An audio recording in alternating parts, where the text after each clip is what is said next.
Donc bienvenue dans cette table ronde. Donc, je rappelle le thème, c'est impact de la digitalisation des paiements sur l'expérience utilisateur des entreprises.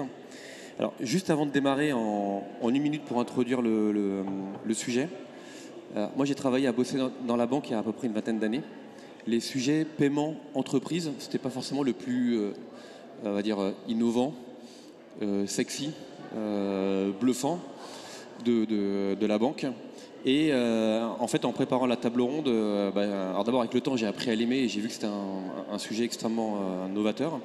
Et je vais juste vous partager 3 insights pour lancer les tables rondes. Le premier, c'est que certes, quand on regarde les stats, beaucoup de paiements dans l'entreprise se font encore par virement manuel, par chèque, beaucoup en France.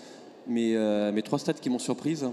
La première, c'est qu'à la fin de l'année, 25% des paiements vont être effectués dans les entreprises à travers un logiciel de comptabilité ou un outil. Donc il y a une réalité certes un peu sédimentée, ancienne, mais il y a d'un côté aussi une proportion assez forte. Deuxième info que j'ai découvert, c'est que ce marché du paiement B2B, qui pour moi était quelque chose hyper flat, lié à l'économie, en fait c'est un secteur qui croît de 10% tous les ans, de façon continuelle depuis 10 ans.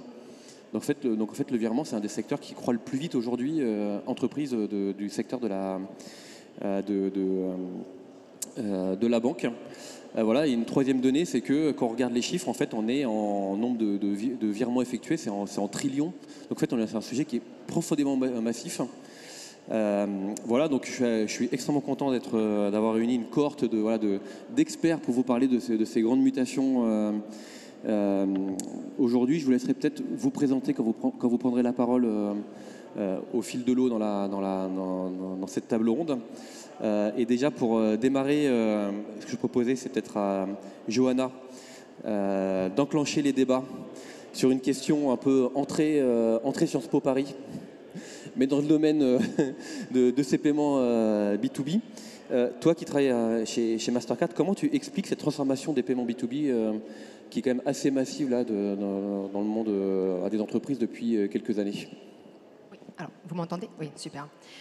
Donc, déjà, bonjour à tous et merci Emmanuel. Je commence par une petite introduction. Donc, moi, c'est Johanna Laurent.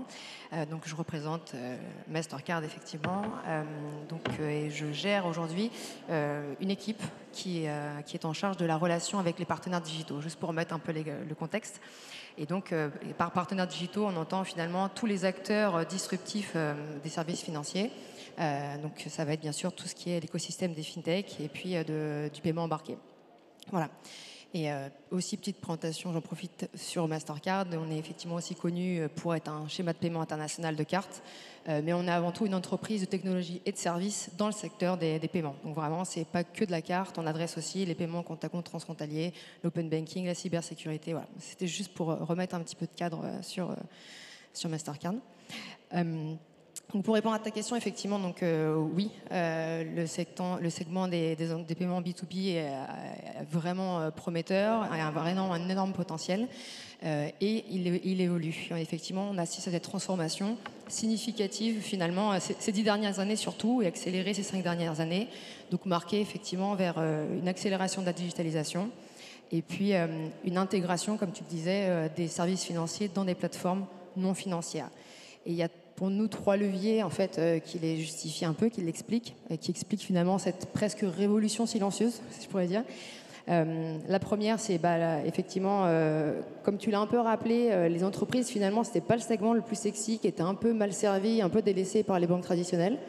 Alors qu'elles aussi, elles ont des besoins, et des besoins d'accessibilité aux services, aux comptes, au crédit, et puis aussi, bien sûr, des besoins d'améliorer leur process, plus de fluidité, donc besoin d'intégration dans leurs outils. Et elles sont prêtes, à ces entreprises, à troquer un peu la confiance qu'elles avaient dans les acteurs traditionnels bancaires vers des plateformes qui leur apportent finalement plus de commodité, plus de valeur dans leur quotidien. Le deuxième levier, c'est la prolifération des outils de gestion d'entreprise, effectivement, et de plus en plus digitalisés et surtout de plus en plus intégrés les uns avec les autres. Où avant, effectivement, on avait peut-être un outil de note de frais, un outil de facturation, un outil, une application bancaire, etc. Et là, en fait, la digitalisation permet cette intégration et une meilleure fluidité des données et donc un meilleur véhicule finalement des données financières du paiement jusqu'à la compta. Et le troisième levier qui vient transformer, finalement cet écosystème, c'est l'émergence des nouveaux acteurs, principalement des fintechs, qui redessinent finalement toute la chaîne de paiement, toute la chaîne de valeur des paiements. Et donc, effectivement, on voit que ça a commencé un peu avec les néobanques qui ont commencé à adresser les entrepreneurs, par exemple, qui reprenaient les codes des banques B2C. On en a vu certaines tout à l'heure. On a vu aussi après des acteurs de l'expense management, comme Dexpansia, qui ont commencé aussi à intégrer la carte, et donc à aller au-delà du paiement. On a vu aussi des acteurs comme... donc on est passé expense management. Après, on est allé carrément dans l'intégration de la comptabilité augmentée, et je pense qu'on aura un bon exemple aujourd'hui. On voit bien que le paiement aussi est dans tous les secteurs, dans tous les métiers, avec des nouveaux acteurs comme Worklife, par exemple. Et bien sûr, je pense que tout cet écosystème, il est aussi possible grâce à l'émergence des BaaS, qui finalement ont permis aussi l'intégration de ces paiements via API directement dans toutes ces plateformes. Et juste pour en citer un, Trésor qui est quand même un des premiers et qui a lancé certaines licornes, qui est effectivement l'émergence de ces secteurs-là a permis donc de transformer cet écosystème. Merci Johanna. Alors maintenant je vais me tourner vers des personnes parce qu'un paiement c'est soit effectué par un dirigeant, soit par un directeur financier, soit par les collaborateurs. Donc là c'est bien, on a la chance d'avoir deux entrepreneurs qui ont créé des startups qui donnent la capacité à ces acteurs chez les clients des banques d'effectuer des paiements. Alors peut-être, Maxime, toi qui es sur le secteur qui a la plus forte croissance aujourd'hui dans la FinTech, quand même les outils de gestion d'entreprise, qu'est-ce que tu peux nous dire sur les attentes des dirigeants ou des DAF qui sont tes clients aujourd'hui ? Alors, nous, rapidement, chez Time, on est une start-up qui existe depuis 10 ans. On est 300 salariés, basés 100% en France et complètement autofinancés. Je ne dis pas ça parce qu'il y a des banquiers dans la salle. On adresse le marché des TPE, des indépendants, des PME, avec un logiciel tout en un qui va de la pré-compta, je collecte mes factures, j'émets mes factures, je fais mes notes de frais, et un logiciel de production comptable qui permet d'aller jusqu'à l'alias, le juridique, la création d'entreprise. Donc voilà, vraiment un logiciel à deux hémisphères. Ce qu'on constate, c'est qu'on va de plus en plus, en tout cas les besoins qui nous sont exprimés, c'est plus de simplicité, moins de silos, moins de fragmentation. Et c'est vraiment ce qu'on essaie de faire avec une approche assez radicale, d'une interface unique qui va réunifier ce que vous pouviez faire avec 5 logiciels. On arrive à le faire dans un seul et avec zéro friction avec, on va dire, le end user qui peut être l'administration fiscale, avec entre les deux le cabinet comptable qui va faire les déclarations, toute cette partie déclarative. Et c'est toute la force d'avoir du seamless et d'avoir vraiment quelque chose de transparent, c'est qu'on a un taux d'adoption qui est très fort, puisque sur certaines cohortes, on a notamment le produit Compte Pro qu'on propose, où on a quasiment 80% d'adoption native, puisqu'on réduit les coûts, on fait gagner encore plus de temps, et ça se ressent sur la satisfaction, puisqu'on passe d'un NPS chez nous, la médiane est à 50, et quand le Compte Pro est activé auprès de notre population, on gagne quasiment 20 points de NPS. Donc il y a vraiment un vrai besoin de simplicité, de rapidité et de fluidité. Il y a un chiffre que je n'ai pas recité, mais que je m'étais noté, c'est la plupart des directeurs financiers ou patrons d'entreprise qui utilisent des outils un peu comme le tien, c'est un gain de temps d'environ 25% des charges administratives. Alors, je ne sais pas si tu le constates chez tes clients. Ouais. C'est au moins 25%. En fait, c'est compliqué parce qu'on adresse aussi beaucoup de jeunes entreprises, donc la stat, elle n'est pas forcément mesurable, mais grosso modo, le constat, c'est de dire que ta compta, elle ne te prend pas plus d'une demi-heure par semaine. Voilà. Ok. Benjamin, si on prend maintenant un angle, non pas du patron, mais du salarié, toi, ta start-up donc, en fait, a comme point central le paiement, mais pas que. C'est quoi ta vision des évolutions de l'attente des utilisateurs finaux autour du paiement B2B ? Alors tout à fait, pour remettre un petit peu dans le contexte, chez Worklife, on est donc une filiale du groupe Crédit Agricole, et notre mission, c'est de redonner de l'impact aux politiques RH et aux politiques sociales, que ce soit un impact économique, écologique ou social. On va regrouper l'ensemble des avantages salariés sur une carte de paiement. Des avantages, ça va du titre restaurant à la mobilité. Et on va aussi valoriser l'ensemble du socle social sur une solution. Et quand on parle de digitalisation des paiements, c'est assez intéressant parce que nous, on vient d'un monde qui était en fait le monde des tickets resto, des titres resto, où en fait c'était du papier. Et donc, pendant un moment, la plupart des acteurs, ils se sont dit, on va digitaliser ce monde-là, et on va passer du papier à la carte, ça va être juste plus simple, et ça va être en gros une meilleure expérience utilisateur. Mais en faisant ça, en fait, on ne se rend pas compte du potentiel de la digitalisation du paiement. Parce que quand on passe du papier à une carte, en fait, ce qui va se passer, c'est qu'on va avoir 99% des gens qui vont télécharger une appli pour pouvoir suivre leurs dépenses. Et on va avoir 9 salariés sur 10 qui vont ouvrir cette appli au moins une fois par semaine. Et là, c'est bien plus qu'une carte de paiement, c'est une porte d'entrée pour l'entreprise pour valoriser, communiquer auprès de ses collaborateurs. Je vous donne un exemple sur un de nos clients, Amazon. Amazon, ils avaient créé une appli d'intranet. Il n'y avait que 30% des collaborateurs qui l'installaient sur leur téléphone parce qu'en réalité, on ne voulait pas installer une appli qui était professionnelle sur un portable personnel. Et là, en fait, avec une solution davantage de titres restaurants, de mobilité, on a toute une nouvelle opportunité qui arrive. Et donc, quand on parle de digitalisation des paiements, ce n'est pas simplement pour la fonction financière, c'est dans toute l'entreprise qu'on va pouvoir révolutionner en fait l'expérience utilisateur et apporter une valeur beaucoup plus forte parce que le paiement devient une porte d'entrée vers de la création de valeur beaucoup plus large. Oui, merci.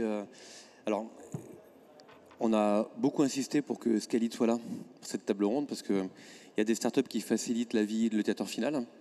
Puis il y a toujours un grand oublié, c'est le directeur informatique, celui qui fait pour de vrai. Donc, et je te laisserai, Martin, présenter Scalit. Mais concrètement, toi, en plus, ta startup, elle est présente sur l'ensemble de tous les continents, je pense. Donc, tu as une vue totalement panoramique.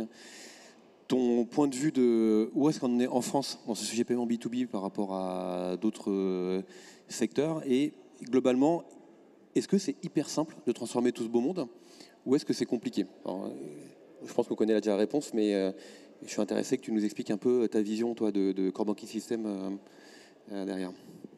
Merci. Alors effectivement, moi je suis le CEO de Scalit, donc on appartient à une catégorie qui s'appelle le core banking, qui est un terme un peu barbare. Fondamentalement, on est le backbone, le squelette technologique derrière des établissements financiers régulés qui vont de la fintech, établissement de monnaie électronique, en passant par les PSP et les grandes banques, pour à la fois transformer des activités existantes ou lancer d'autres activités sur la base d'une infrastructure moderne. Effectivement, on a la chance d'avoir une tour d'observation assez intéressante sur les macro-tendances des services financiers et en particulier des paiements. La brique paiement est un composant essentiel d'un core banking, puisqu'à un moment ou un autre, il faut orchestrer des paiements, il faut les processer, il faut les faire exister, les connecter à toute la réalité bancaire de la banque au quotidien, qu'elle soit B2B ou B2C. Et donc, dans les 15 pays dans lesquels on opère, on observe effectivement une très grande disparité dans l'adoption de la modernisation des paiements. Et ces disparités, elles sont extrêmes en réalité. Si tu regardes par exemple au Brésil, avec l'initiative Pix dans les paiements instantanés qui a été lancée en 2020, le taux d'adoption est absolument monumental. Il y a 70% de la population B2C et B2B qui utilisent ce mode de paiement instantané. En revenant un peu sur le sol européen, il faut regarder plutôt vers le nord sur les innovations de paiement. On est assez en retard en réalité par rapport aux pays nordiques, notamment aux Pays-Bas. Je donne un chiffre très simple. Le taux de virement instantané B2B aux Pays-Bas, c'est 85%. En France, c'est 15%. En Suède, le cash a pratiquement disparu, que ce soit dans le monde B2B ou dans le monde B2C. Et globalement, il y a 3 facteurs clés de succès qui tendent à l'accélération de la digitalisation des paiements, à une adoption un peu explosive et quasi virale. Je pense que c'est une approche top-down du régulateur, très déterministe. Ça, c'était le cas au Brésil, c'était le cas également en Suède. Deuxième élément, c'est l'écosystème FinTech qu'on a la chance d'avoir en France, qui constitue un creuset d'innovation et un véritable accélérateur de transformation. Et le troisième élément qui, à mon sens, nous manque un peu, et nous, c'est notre mission probablement, en tant qu'enabler de cette transfo, c'est la collaboration entre les régulateurs, les banques, les infrastructures existantes et les FinTech. Et ça a été très important, notamment au Brésil ou dans les pays du Nord, où la collaboration, les banques ont beaucoup joué le jeu dans cette modernisation et cette ouverture en fait, des infrastructures, puisque in fine, tous autant qu'on est, que ce soit Maxime ou les autres, on est les passagers des rails, que ce soit les rails de Mastercard ou les rails du SEPA. Et donc, on est aussi fort que ne le sont les rails. Et donc, Maxime ou nous, on peut fournir un système le plus moderne qui soit. Si, in fine, l'infrastructure sous-jacente, ce qui est tout en bas, ça marche pas bien ou c'est pas instantané, d'une certaine façon, l'expérience qu'on peut fournir, tous, moi en B2B2B et les autres plutôt en B2B ou B2B2C, elle est limitée en réalité par ce maillon faible, d'une certaine façon. Et là, on est entre nous. Donc, bien sûr, tout ça reste ici, etc. Si tu devenais, quand tu es en face d'un directeur informatique d'une banque traditionnelle, quand tu es en face d'un industriel qui ne travaille pas du tout dans le secteur bancaire, mais qui veut en fait opérer des services financiers dans son activité, ou des belles scale-up qui ont un legacy un peu lourd, bon, c'est pas du tout le cas des scale-up ici, mais bon, ça doit exister quand même. C'est quoi tes 3 conseils, tes tips pour réussir la transformation de l'embedded finance, désolé pour le terme terrible, mais qui veut juste dire proposer des services financiers par couche et par API, et qui est un peu la secret sauce de Scalit. Ce serait quoi les 3 conseils un peu clés qui est important pour toi à cette personne en charge de la transformation dans ce type de projet? Alors, je pense qu'il y a 2 réalités assez distinctes. D'abord, il y a la réalité des banques et des enjeux de transformation des banques.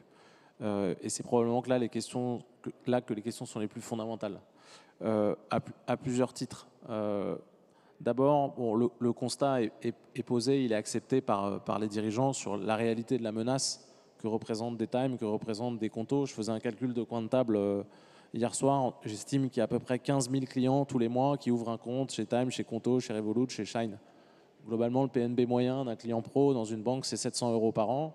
Donc tous les mois, annualisés, il y a 10 millions de produits nets bancaires qui potentiellement disparaissent de la sphère bancaire traditionnelle. Donc la réalité de la menace, elle est identifiée. Maintenant, la question, c'est quoi faire.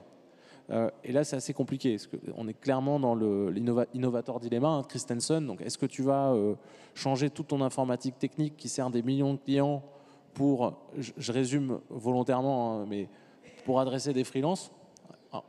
Et la vérité, c'est que tu ne vas pas le faire quand tu es une banque, dans un premier temps. Et donc, c'est ça qui laisse un espace absolument considérable à des entrepreneurs comme Maxime et qui après remontent la chaîne. Et c'est là que ça devient très, très dangereux. Donc, moi, ce que j'ai vu fonctionner, notamment dans les banques, c'est des initiatives qui viennent réduire le risque d'exécution. Le pitch qui consiste à dire, écoutez les amis, votre infrastructure technologique, votre organisation, elles n'ont pas été conçues pour faire 2 choses que Maxime fait très bien, 3 choses en réalité. De l'expérience client extrêmement simple, 1, 2, du temps réel, et 3, une capacité à s'intégrer avec des tiers. Ce n'est pas conçu pour faire ça, donc on va tout refaire. Ça, la vérité, c'est que ça ne marche pas très bien. Aucun dirigeant aujourd'hui, à mon sens, va prendre la décision de mettre en péril la totalité de son business pour faire ça. Ce que j'ai vu fonctionner, c'est des initiatives, des excroissances de la banque avec des business models un peu distincts qui reposent sur des logiques organisationnelles séparées et des bases technologiques différentes. Par exemple, la Banque Postale, très rapidement, en 2018, dans le contexte de DSP2, a lancé un BaaS. C'est la première banque française à lancer un BaaS. Et avec ce BaaS, il simplifie la vie de milliers d'utilisateurs de grands groupes qui sont clients de la Banque Postale, notamment avec le produit EasyBan, qui permet aux grands bailleurs sociaux de réconcilier très facilement le virement avec la comptabilité et l'identité à la fois du locataire et de l'appartement. Donc je pense que la meilleure façon de transformer, paradoxalement, c'est de démarrer de nouvelles choses pour réduire le risque d'exécution et ensuite capitaliser sur ces nouvelles souches technologiques et organisationnelles pour opérer une transformation progressive. Donc ça, je pense que c'est une première dimension. Dans le contexte de FinTech ou d'acteurs corporate qui souhaitent en fait internaliser une brique paiement pour la packager dans leur offre, ce que fait Maxime, ce que font d'autres sociétés, en fait, c'est une décision très importante parce que à ce moment-là, l'éditeur et le fournisseur de services B2B devient un acteur de services financiers. Et ça, c'est pas du tout anodin. Services financiers, globalement, c'est 3 choses. C'est de la distribution, de la technique et de la régulation. Et là, il y a des choix importants à faire. Est-ce qu'on veut juste faire de la distribution en étant agent d'un BaaS? Quid de la valeur captée? Est-ce que c'est le client final qui capte la valeur? Est-ce que c'est le BaaS qui capte la valeur? Ou est-ce que c'est l'acteur corporate qui vient embedder ce service de paiement? C'est pas du tout évident. Si tu veux intégrer les 3 briques, tech, distribution, réglementaire, là se pose la question du how-to. Et là, il faut devenir un spécialiste de la conformité, il faut devenir un spécialiste technologique ou de composer avec des briques du marché dont on fait partie pour essayer de fabriquer sa propre réalité à travers ce triangle. Ouais. Alors justement, je rebondis sur ça. Pareil, Maxime et Benjamin, alors, au-delà du paiement B2B, ce qui est cool, c'est que grâce à Martin, c'est super simple. Enfin, pas tant que ça, mais ça devient faisable. Plus simple. Voilà. Racontez-nous un peu autour de ce paiement B2B dans chacun de vos deux univers qui s'entrechoquent aussi quand même. Comment vous allez au-delà du paiement B2B pour enrichir la promesse de vos startups et faire du paiement, je sais pas, qu'est-ce qu'on pourrait dire, un catalyseur, un levier, je sais pas comment le... Peut-être si tu veux démarrer, Maxime. Ouais, nous, si je décris rapidement la façon dont les comptables opèrent, c'est d'abord de la collecte d'infos, du traitement et une exploitation. Alors sur la collecte, c'est pratique puisque on récupère toutes les factures, on récupère les relevés bancaires. Ça, c'est plus dur, hein, malgré la DSP2, les promesses, etc. Faire de la compta juste avec la DSP2, je suis désolé, mais ça ne fonctionne pas.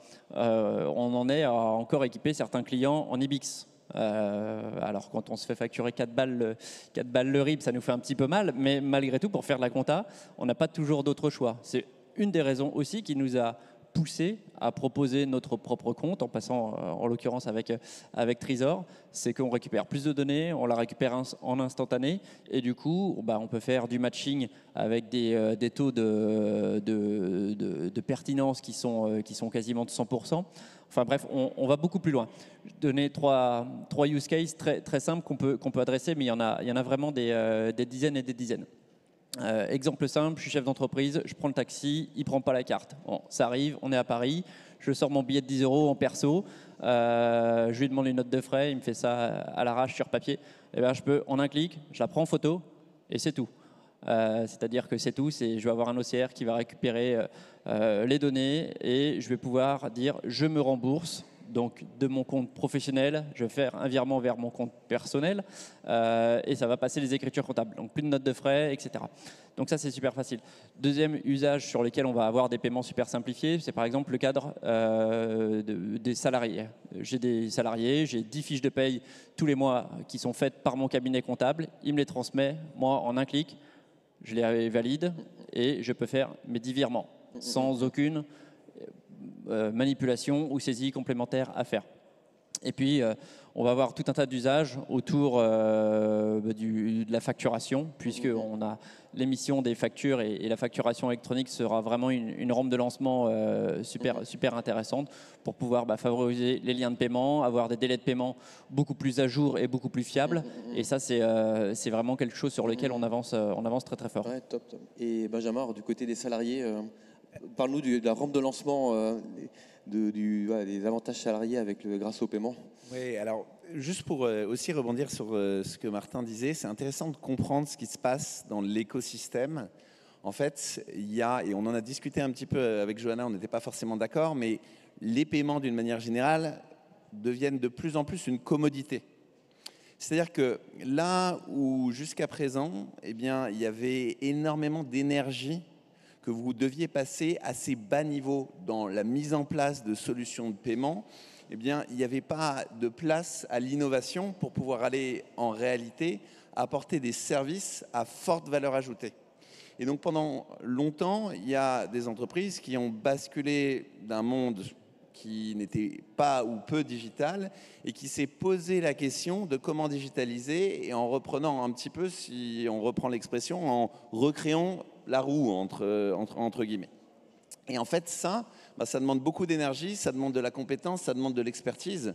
Et si vous commencez et que vous avez cette vision-là, en fait, vous ne pouvez pas en réalité vous focaliser sur là où ça crée le plus de valeur, c'est-à-dire les métiers, les innovations, les expériences. Et ce qu'on voit aujourd'hui, c'est que comme il y a eu des paiements qui sont devenus de plus en plus des commodités, il y a eu un certain nombre d'innovations, de start-up qui ont permis à des entreprises de pouvoir créer des services à beaucoup plus forte valeur ajoutée.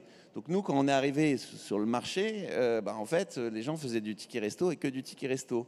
Et en fait, en s'appuyant sur des banques as a service, on a pu réfléchir à un moteur de règles beaucoup plus puissant pour pouvoir regrouper l'ensemble des dispositifs d'avantages salariés à un seul endroit.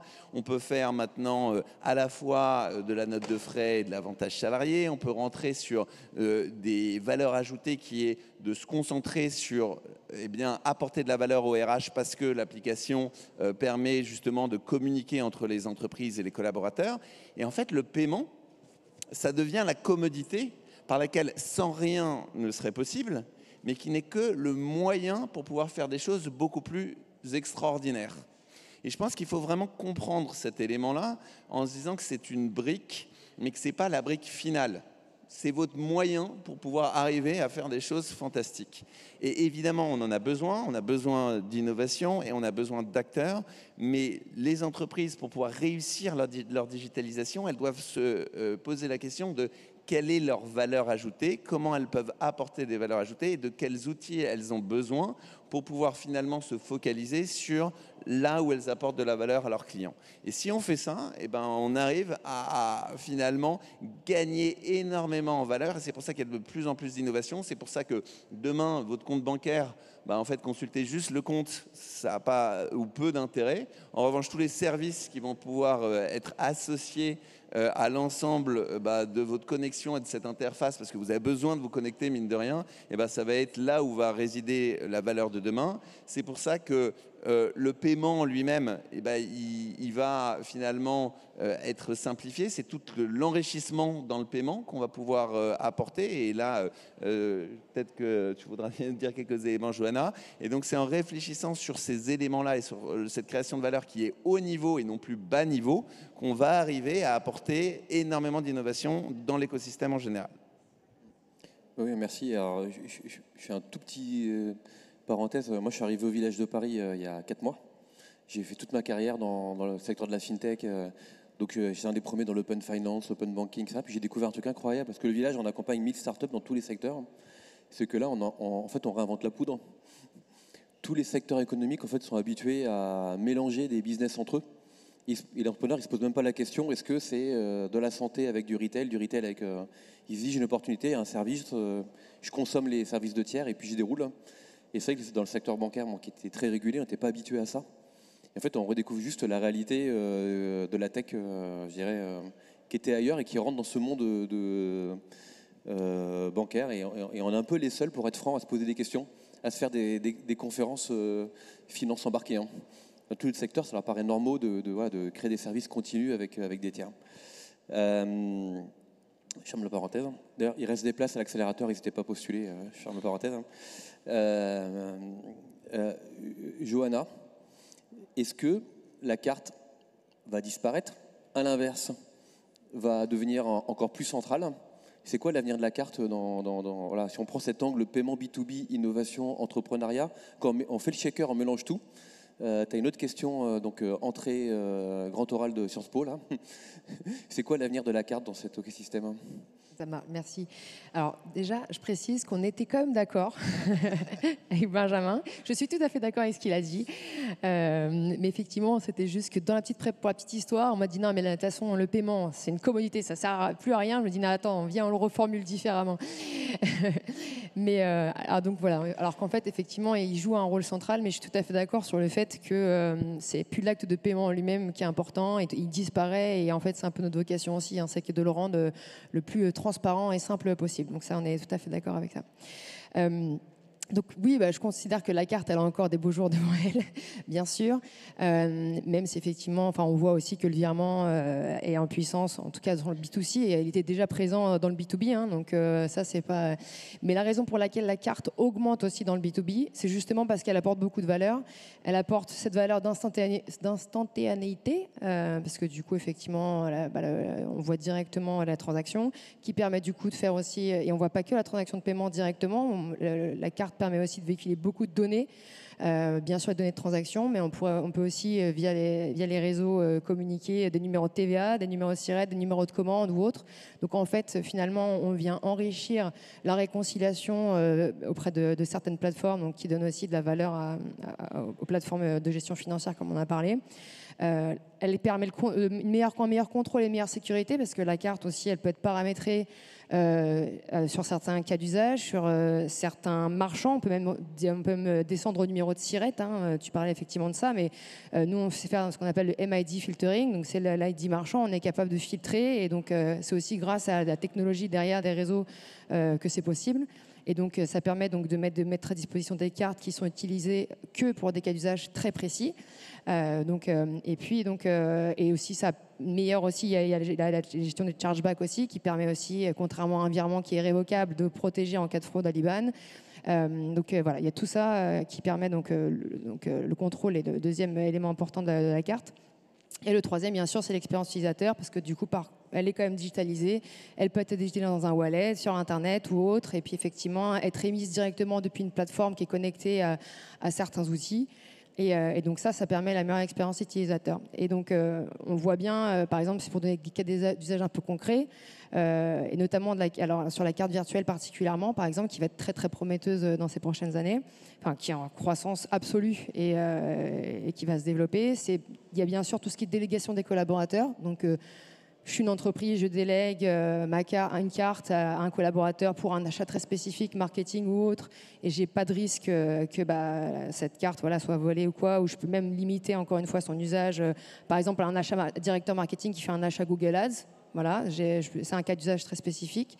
Il y a bien sûr toute la digitalisation des paiements fournisseurs, plutôt sur le long tail que sur les grosses commandes. Mais effectivement, ça apporte aussi de la valeur. Maintenant, on a de plus en plus de plateformes d'émission de cartes virtuelles qui sont connectées directement aux ERP. Nous, on a une plateforme qui est connectée à Oracle, à SAP Concur, pour permettre justement aux acheteurs aussi de pouvoir payer directement depuis leur plateforme ERP. Depuis leur plateforme aussi Procure to Pay en fonction de leur fonction. Donc là, c'est plutôt pour des large markets, d'entreprises large market, mais c'est aussi à ça que ça sert. Si on embarque du crédit, je crois qu'il y a eu une conférence, ou va avoir une conférence d'Aria notamment sur, pareil, le crédit dans le paiement embarqué, c'est pareil. La carte devient une solution de financement à l'achat et évite à l'entreprise de devoir faire prendre des crédits. Donc voilà, c'est ça aussi l'avantage de la carte. Et bien sûr, il y a d'autres cas, on a parlé beaucoup de gestion financière, mais dans la banque DRH, il y a bien sûr tous les bénéfices pour les employés qui peuvent être distribués par rapport à une carte. Donc Worklife, c'est plutôt une solution consolidée de plusieurs bénéfices. Mais il y a aussi beaucoup d'acteurs qui se sont spécialisés dans la mobilité domicile-travail, les 1000 vouchers, etc. Enfin, on le voit. Et il y a aussi des nouveaux cas, comme par exemple tout ce qui est Early Wage Access, donc la mise à disposition des salaires en avance aussi sur des cartes. Donc tout ça, c'est aussi permis grâce à la carte. Voilà. Merci Johanna. Alors on arrive presque à la fin de la session. Je voulais juste faire une petite conclusion et je me suis rendu compte de quelque chose ce matin quand je préparais la table ronde. En fait, mon premier jour de travail professionnel, mon premier jour, c'était il y a 20 ans pile, et j'étais dans les locaux de la Banque Palatine. À l'époque, je travaillais pour un cabinet de conseil qui s'appelait KPMG Pitt Marwick, qui a eu plein de... Bon, bref. Et j'étais un jeune consultant et, grosso modo, on basculait une clientèle de crédit foncier vers Banque Palatine. Et on répartit, vous savez, qu'on a des grosses équipes de consultants comme ça. Et moi, je m'étais retrouvé avec le sujet comment faire en sorte que les clients du crédit foncier, entreprises qui font des virements, peuvent le faire dans le futur setup de la Banque Palatine. C'était mon premier jour de professionnel. Et en fait, j'ai réfléchi en me disant, mais que dirait le Emmanuel de 2025 au Emmanuel de 2005 ? C'est quoi la différence entre ce métier qu'on est en train de parler là ? Et en fait, j'ai noté 3 choses. Le premier, c'est que mon client à l'époque, c'était quelqu'un du back-office. Il m'a jamais parlé d'expérience utilisateur. Et Dieu sait que le PNB de ces 2 établissements sur le virement était énorme. Clientèle, ça sent bien. Donc ça parlait pas du tout d'expérience client. Et là, au bout de 25 ans, là, on a parlé que de ça, ou du moins c'est une donnée hyper importante. Donc premier point, c'est plus un sujet de back-office uniquement. Deuxième point, l'expérience client est devenue clé et on ne se posait pas du tout la question.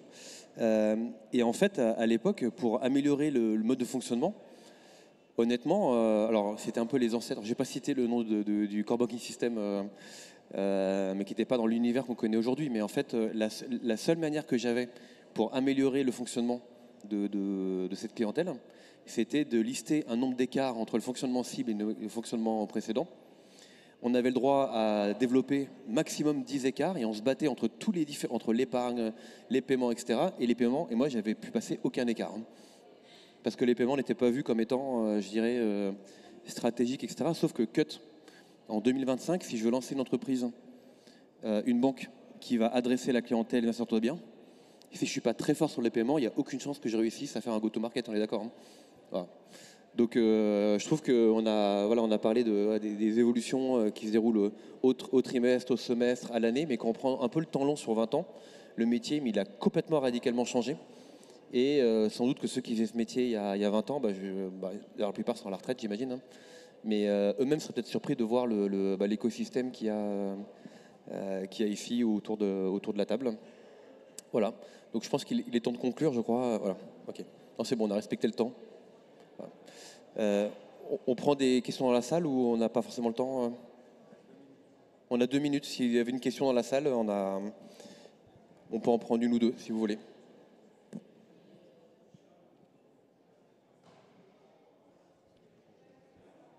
Non, je pense qu'on peut conclure. Bon, merci à tous d'avoir été présents, à tous les 4, et merci à vous.